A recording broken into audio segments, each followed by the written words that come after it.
Graça e paz a todos os nossos queridos e amados irmãos e irmãs em Cristo que estão a nos assistir por este canal, acompanhando as nossas lições da Escola Bíblica Dominical nesse quarto trimestre de 2020. Estudamos em Atos dos Apóstolos até os confins da terra. Nossa nona lição tem como assunto Atos 12, quando a igreja ora, baseado no livro de Atos dos Apóstolos, capítulo 12, versículos 1 a 25. A verdade prática nos diz que uma igreja que ora continuamente faz a diferença no lugar onde está plantada. O texto áureo está em Atos capítulo 12, versículo 5. Pedro, pois, estava guardado no cárcere, mas havia oração incessante a Deus por parte da igreja a favor dele. Muito bem. A introdução do nosso comentário nos lembra que Atos 12 é uma espécie de parênteses. Antes de Lucas continuar falando sobre o avanço da igreja entre os gentios, entre os não-judeus. No capítulo 11, é mostrado como a igreja de Antioquia nasceu. Ele vai voltar a esse assunto no capítulo 13, mas antes ele faz uma parada para mostrar como a igreja também sofreu perseguições. O primeiro tópico fala sobre Herodes pôde fazer. A perseguição que foi movida pelo rei Herodes à igreja naquela época. Veja que o rei Herodes não era um nome, e sim um título, como Faraó, César. No Novo Testamento aparecem pelo menos 4 reis com o nome de Herodes. Esse que é mencionado em Atos 12 é Herodes Agripa I, neto daquele Herodes o Grande que havia mandado matar as crianças em Belém na época do nascimento de Jesus. Esse Herodes Agripa I era sobrinho de Herodes Antipas, aquele outro Herodes que mandou matar João Batista. Então veja que, assim como os seus antecessores, ele era um rei sanguinário e cruel, e também um político habilidoso. Ele viu a perseguição à igreja como uma oportunidade de agradar aos judeus. É bom a gente entender que os reis da linhagem de Herodes, eles procuravam agradar o povo judeu porque eles não eram judeus. Eles eram idumeus, eram descendentes de Esaú e haviam sido colocados ali como reis pelos romanos, quando os romanos dominaram o povo de Israel. Então eles procuravam agradar ao povo de várias formas, de maneira a evitar as revoltas. Uma dessas maneiras foi construindo aquele lindo templo que depois foi destruído no ano 70 pelos romanos. Era um templo muito grande, muito bonito, tinha demorado cerca de 46 anos para ser construído, e durante todo esse tempo o Herodes esperava que o povo gostasse dele por causa dessas benesses. Claro que não funcionava. Mas o fato é que a perseguição à igreja foi puramente política. Foi de uma maneira para tentar agradar ao povo, porque a igreja, os cristãos, os seguidores de Jesus, eram considerados uma seita, ou seja, nem judeus, nem gentios gostavam daquele grupo. Eles eram perseguidos, então, de todos os lados.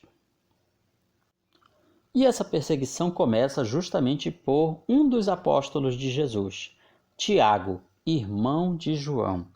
Veja que também aparecem vários Tiagos na Bíblia. Este Tiago, que foi morto por Herodes, não é o mesmo Tiago que escreveu a carta de Tiago que nós encontramos no Novo Testamento. Ali é outro Tiago, ok? Então, muito bem. Esse irmão de João é um dos primeiros apóstolos que Jesus chama e é também um dos primeiros a morrer. Veja só. Era uma perseguição, portanto, puramente política. Isso nos ensina que os seguidores de Jesus sempre sofrem pela sua fé. Ontem e hoje, essa é uma das marcas da verdadeira igreja. Os dias de refrigério e total ausência de problemas para a Igreja de Cristo ainda não chegaram. E isso nós estamos vendo também nos dias de hoje. Milhões de crentes, milhões de cristãos em vários países do mundo são perseguidos pela sua fé. São presos, são torturados, são alijados dos seus direitos mais fundamentais. Países como China, Coreia do Norte, Cuba, países islâmicos perseguem aberta ou veladamente os seguidores de Jesus. E essa perseguição vem aumentando nos países ocidentais, agora por outra forma, justamente em função, usando a pandemia do Covid-19 como desculpa. Vários países onde se diz que são democratas, as igrejas foram proibidas de funcionar por causa do medo de aglomerações, embora outros eventos não religiosos sejam tolerados ou até mesmo incentivados. Um exemplo bem recente foi a nota da Organização Mundial de Saúde nesta semana, falando que a aposta mais segura, entre aspas, a aposta mais segura é cancelar as festas de Natal. Veja só, o Natal que é a festividade cristã por excelência. Celebramos o nascimento do Salvador. E agora, uma Organização Mundial de Saúde está dizendo, em nome da saúde, em nome da boa vizinhança, digamos assim, até mesmo para evitar as contaminações, vamos cancelar os festejos de Natal. Muitos crentes nas redes sociais já estão se posicionando contra, reagindo e dizendo: nós não vamos deixar de celebrar o nascimento do Salvador por causa disso. Mas veja que esses são exemplos da perseguição que vai, com o tempo, crescer mais ainda contra os seguidores do Salvador, contra os seguidores de Jesus. O nosso comentarista destaca o seguinte: os valores do Evangelho nunca serão populares e aplaudidos por um mundo caído. Nem todas as pessoas gostam de ouvir que precisam se arrepender. Às vezes elas querem que confirmemos o seu estilo de vida, e quando não fazemos isso, nos tornamos impopulares. A igreja sempre estará dividida entre ser popular e ser fiel. As duas coisas não costumam andar essa perseguição à igreja. O rei Herodes Agripa I manda prender o apóstolo Pedro. É o que lemos aqui no item 3. Vendo ser isto agradável aos judeus, prosseguiu, prendendo também a Pedro. Eram os dias dos pães asmos, eram os dias que antecediam a Páscoa. Veja que tudo isso era para tentar agradar politicamente aqueles que não gostavam dos seguidores de Jesus. Na verdade, a acusação de seguir a Jesus era, na percepção dos discípulos, uma condecoração e um prêmio. Por isso, quando tinham a oportunidade, aproveitavam para pregar o evangelho do reino e não para se defender. Aqui deixa-se uma pergunta de um teólogo cristão. Se você fosse preso sob a acusação de ser cristão, haveria provas suficientes para condená-lo? Condenar por ser cristão. O nosso segundo tópico fala que Herodes não pôde fazer. Teve coisas que Herodes pôde fazer e outras que ele não pôde fazer. Isso nos ensina que os perseguidores de Jesus, não os seguidores, mas os perseguidores, porque existem aqueles que perseguem a igreja, portanto estão perseguindo ao próprio Cristo. É por essa razão que quando Jesus aparece ao apóstolo Paulo, ele diz: Saulo, Saulo, por que me persegues? Ele não fala: por que persegues os meus discípulos, a minha igreja? Não, por que me persegues? Toda perseguição contra a igreja é uma ofensa pessoal, é um ataque pessoal ao próprio Jesus. Então Herodes não pôde fazer algumas coisas. Assim como os perseguidores de Jesus, neste tempo e em todos os tempos, Deus permitiu que eles fizessem algumas coisas, que eles perseguissem a igreja de algumas maneiras. Mas em outras, Deus limitou aquilo que eles poderiam fazer. A primeira coisa que Herodes não pôde fazer: impedir a igreja de orar. Herodes não podia fazer isso. A igreja não conseguiu impedir que Pedro fosse preso. Não conseguiu impedir que Tiago fosse decapitado, mas podia continuar orando. E isso vale para os dias de hoje também. Aqueles que perseguem a igreja usando todas as maneiras legais ou ilegais ou políticas ou religiosas, eles podem nos perseguir de várias maneiras. Mas o que eles não podem nos impedir de fazer é orar. E é isso que a igreja, os crentes, têm que fazer nessa geração.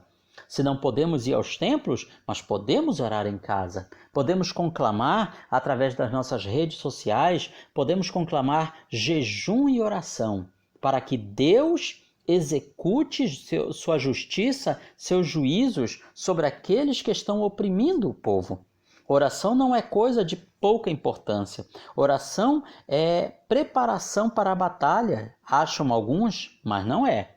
A oração já é a própria batalha e ela é travada com as armas espirituais. Só que, como toda batalha, existem aqueles que não estão preparados. Existem soldados que vão para a guerra sem a menor condição, sem saberem manusear a sua arma, sem saberem as técnicas de batalha? Sim, existe. Então também existem crentes que, infelizmente, não estão preparados para batalhar em oração. Desistem logo no começo, não sabem orar como convém, não sabem às vezes sequer jejuar, clamar aos pés do Senhor. Pecadores estão zombando de suas exortações, tratam você com desprezo, retribuindo seu bem com o mal, então persiga-os com suas orações. Nunca permita que pereçam por falta de súplicas da sua parte. Os problemas são grandes? Ore fervorosamente. As dificuldades parecem intransponíveis? Ore intensamente. Esse é o conselho, a exortação aqui do nosso comentário da lição. E é perfeito para todas as épocas da igreja. Outra coisa que Herodes não pôde fazer: impedir Pedro de dormir. Pedro estava destinado à morte. Herodes, no dia seguinte, ia apresentá-lo ao povo e mandar executá-lo. Pedro, portanto, dormia aquela que poderia ser a sua última noite. Se fosse um de nós, talvez ele estivesse angustiado, aflito, sem conseguir descansar, mas a Bíblia diz que ele dormia, mesmo acorrentado entre dois soldados e vigiado por várias sentinelas na porta da prisão. Que tranquilidade era essa! Veja só quanta paz para alguém que estava destinado a morrer. Existem pessoas que, embora estejam livres das cadeias físicas, vivem em prisões da alma. Estão presos à culpa, presos ao pecado, presos a um passado de miséria e dor. E por mais que tenham bens materiais, nada disso pode lhes trazer a paz. Porém, os justos, aqueles que estão com a sua vida entregue a Cristo, esses têm paz, mesmo diante das lutas e tribulações. Pedro dormia não porque estava certo que seria liberto da prisão, mas porque sabia que a morte não podia fazer nada contra ele. Ele sabia que a vida dele estava escondida em Cristo e que a morte não era o fim, mas simplesmente o começo da vida eterna. Ele já estava livre, não importa o que acontecesse, Pedro já era um homem livre, porque ele tinha Cristo em sua vida. E assim são todos os servos e servas do Senhor. Quantos homens e mulheres, crianças, adultos, que já deram a sua vida por amor a Cristo nesses 2000 anos de cristianismo, e todos eles dormiram em paz, descansaram, porque a sua vida estava guardada em Cristo Jesus. E finalmente, Herodes não pôde impedir o anjo de agir. O anjo do Senhor veio àquela prisão, fez com que os guardas adormecessem, tirou as correntes do apóstolo Pedro e o tirou daquela prisão.